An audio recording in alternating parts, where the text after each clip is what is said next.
Hey guys, welcome to another Alchemy Stars video, and today I thought I'd go over the new units for the Etched Upon the Sea banner or vent, I guess. So we're gonna start out with Liu Quinn. He's gonna be our welfare of the banner, the 5-star. Um, so he's a fire support, and depending on his description, not depending on, I should say, his active skill is select one enemy and forces their HP to be no less than 1 before the round begins. Before the enemy rounds begins. The target random is afflicted with one of the following effects. Final damage taken from normal attacks, chain combos, or active skill is increased by 5, 5, 7. Effects are repeated 2 to 5 times. So I'm assuming you get like a random stack on it. It's either 2 to 5 stacks of one of the following, like normal attacks increase, chain combo, or active skill damage. So the only one I think that isn't that beneficial is active skill damage, though, because there's only a few ones that actually do damage, I guess, for the DPS and stuff like that. But we'll see.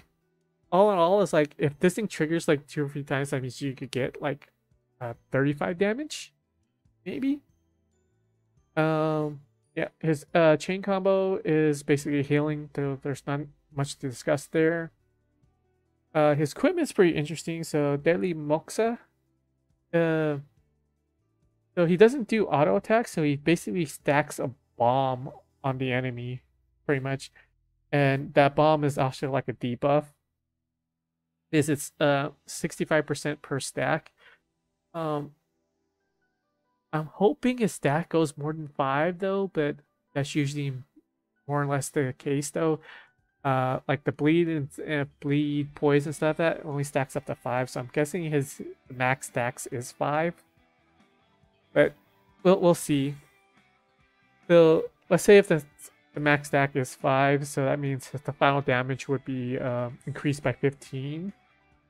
So you're looking at about a 50% damage increase, I guess, which is really strong though if it works the way I think it is in my head though, but you never know.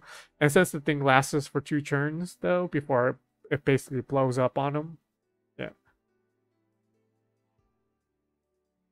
yeah, you should have like a really good damage buffer in them though, and everyone's getting them for free, so you might as well build them out, I guess.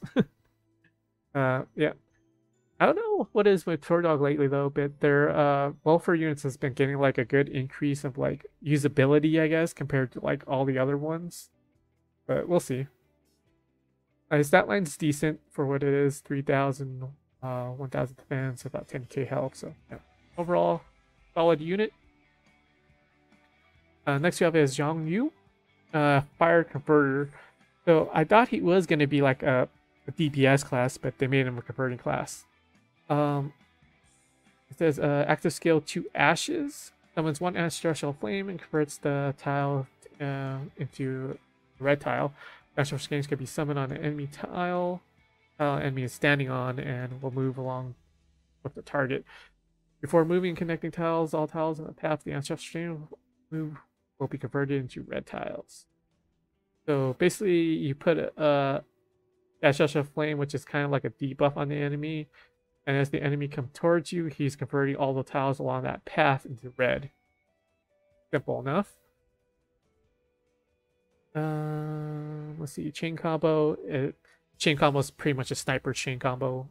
Three targets for things and goes further out for each cluster, I guess. So his range isn't that big for what it is. His Christian, his equipment skill, abominable strategy. Consumes 5 insight points and forces 1 enemy to move a tile, or consumes 10 insight points to move an astral flame 1 time. And the insight points cost multiples with the skills cast round. Like 5 and 10. So it starts out with 5 as initial 5 cost for one move, then 10 points after that. So I guess it's like a pull or a push, I guess. So if the ancestral flame is on the enemy, you move the enemy from the tile. The ancestral flame could be either behind it or in front of it. But would it move along with the enemy that's attached to? It sets this thing's on preemptive or one churn, so you have up to, I don't know how many ancestral flames on them. But ideally, you want to put one ancestral flame on the target, then move it, then restack it, I guess, on the thing, so you can get them like a box. So it's like a moving box towards you.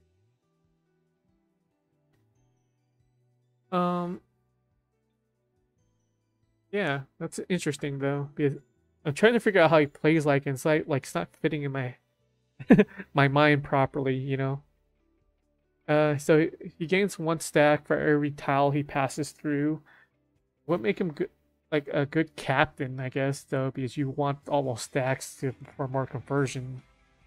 But his attack, his stat line is like really, really bad for what it is.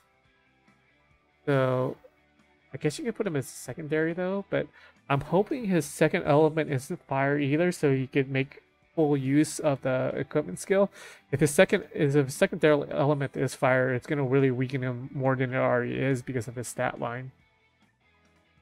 But I guess it is gonna be fire though, because otherwise he'll be kind of broken in the sense that he's gonna be gaining a lot of stacks. But I guess we'll see what his secondary element is. So inside points gain 1 point for every turn official tile. Gain 5 points when entering battle and 5 points at the beginning of each wave. So I guess you could start out with, oh, I was thinking 10, but that doesn't make any sense. So you start out with 5, then when the round ends, you get another 5. So you probably get 10 off the end of the first round just by itself. I'm expecting that to be like maybe a breakthrough 3 or 6, though. That the last that second part of that sentence, getting 5 points when entering battle, and another 5 points at the beginning of each wave. I'm expecting that to either be a breakthrough 3 or 2, and his preemptive might be a breakthrough 3, but like overall, his kit is kind of like hit or miss with me though. It's really a miss for me on his breakthrough 3. I'll just pull for like maybe 1 copy of him. But yeah, depending on like I guess on the Aurorian trials, I'll probably test them out there. And if it makes sense to even go for a breakthrough 3, depending on what it is. I'm assuming it's gonna be the preemptive though, but yeah. And if it's on a 1 turn cooldown, it's kinda like already, but yeah. Next you have Yuebai. She's a water detonator. Her stat line's really strong from what I can see right here, because a 3,600 attack is kind of where you want it as for a detonator. I think she might be like 40 or 90 or something like that points behind Azura, but Azura does have that passive if she's next to her phone and stuff like that. But yeah, that's kind of whatever. Her active skill, Serpent Constriction. So active skill unleashes 3 serpent flares are lit. So there isn't a round thing on there, so you have to do like a mini chore with her of like doing all these chain combos, it looks like down here, in order to get these serpent flares lit up in order to activate her chain combo. Well, not her chain combo, her active skill, I should say. But here's the thing. It says select 1 tile and deal 300 damage to the in a diamond shape, and all serpent flares will be extinguished after the active skill. But her active skill down there for equipment, it says deal 300 damage to all enemies when an active skill is used. So does she have that innate ability in sense like if you trigger multiple active skills at the beginning of things, you're just going to be dealing like I guess how Bethel is, but in like a global level, which would be pretty insane when I think about it that way, though, that she'll be like a really strong wave clearer in that sense that, you know, yeah, that's what it is on there. Then, let's see here. Players, 2, 3, 4 tiers are led when corresponding things. Yeah. So basically, you have a 3 chain, 6 chain, 9 chain, and 12 chain. The 3 chain is technically tier 1, so it doesn't light up in the flares. So you need to do a 6, 9, and a 13 chain to do the 2, 3, and 4 chain or get this thing lit up. Here's the wording though, like this a cost trigger thing. So what I'm assuming it is it's a lower in the chain combo, meaning that if you do the 9 chain, it reduces the next chain combo that you do for her to be reduced. So instead of needing like 9 chain in order to do her chain combo, you only need 6 chain, and this one would be like 10 chain, like a 10 tile chain, in order to get the next one, which would make a lot of sense in order for her to get her Serpent Flare up. With that being said, that means you're gonna need about 3 churns in order to get her active skill to be used if you do everything properly for her chore, I guess.